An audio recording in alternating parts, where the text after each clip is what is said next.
You can hold a job, care for your family, and smile with your friends, and still be deeply depressed.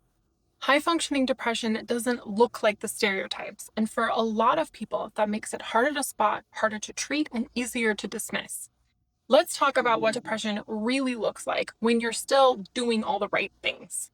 I'm Dr. Goodwin, a board-certified family medicine physician, and I actually struggle with depression and high-functioning depression myself. In fact, I actually diagnosed myself with depression during medical school. I remember staring at the depression chapter in our textbook, checking off every symptom in my head, thinking, oh, I have all of this.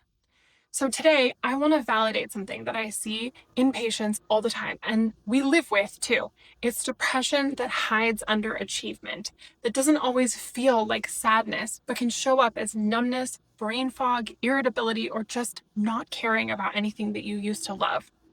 This is going to be the first video in a 4-part video series on depression. In this video, we're going to talk about what high-functioning depression really looks like. In the next video, we're going to talk about the science of how depression happens in the brain.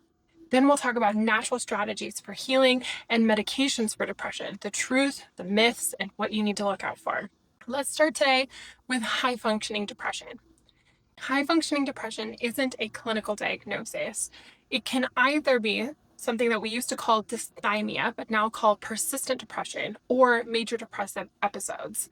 Either one, people can be functioning and going to work every day and be struggling underneath. Research shows that women are nearly twice as likely to experience depression as men, and many of us go undiagnosed because the symptoms don't match the classic profile.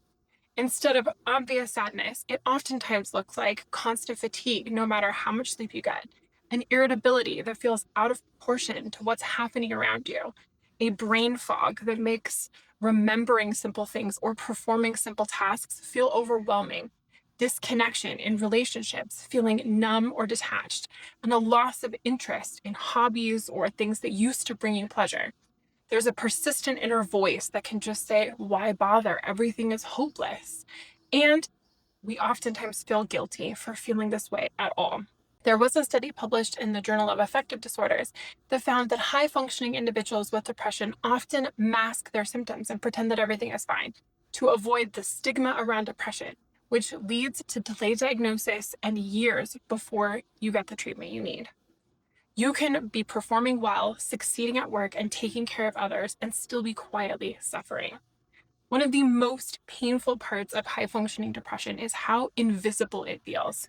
No one is going to ask if you're doing okay because you seem okay. And if you do bring it up to someone and say, I'm not doing really well, oftentimes you'll hear things like, oh, you're just tired, or you have so much that's going well in your life, you have so much to be grateful for, or the classic, but you're doing so great. This disconnect between how you feel and how others perceive you can make you question yourself. But I want to say this very clearly. If this sounds like you, then your experience is real and it deserves support. When I was in medical school learning about depression, I had this moment where I realized, wait, this isn't just something that I need to learn how to treat. I have this. I thought that I was just tired, just busy, just not coping well with the stress. But when I finally slowed down and looked at the patterns of my life, the irritability, the brain fog, the numbness that I just couldn't shake, it clicked. Both as a doctor and as a patient, I've learned that depression doesn't always scream. Sometimes it whispers. And if you're used to pushing through, you might miss the whisper until your body forces you to listen. So if this sounds familiar, please take it seriously. You don't need to hit rock bottom to reach out and ask for help. If you recognize yourself in this video, you're not broken and you're not weak. You are human and you deserve care that sees the full picture of your health. I'm building a video course with over a decade's worth of counseling patients through depression in the exam room, hundreds of patients, over thousands of encounters, and walking down that road myself. It includes all of the counseling that I've given patients for depression and the tips and tricks that I've learned in my life to help me heal my body. It's the kind of support I wish more people had access to, and I'll be sharing more of it at my website. I've put the link in the description if you want to sign up for the waiting list. In the next video, we'll break down what actually happens in the brain when you're depressed, not with complicated science talk, but in a way that makes sense. It can give you hope for healing. But if you're feeling anxious about even going to the doctor to talk about this, start with my last video, what to do if you're too anxious about going to the doctor. It might be the first small step that you need today.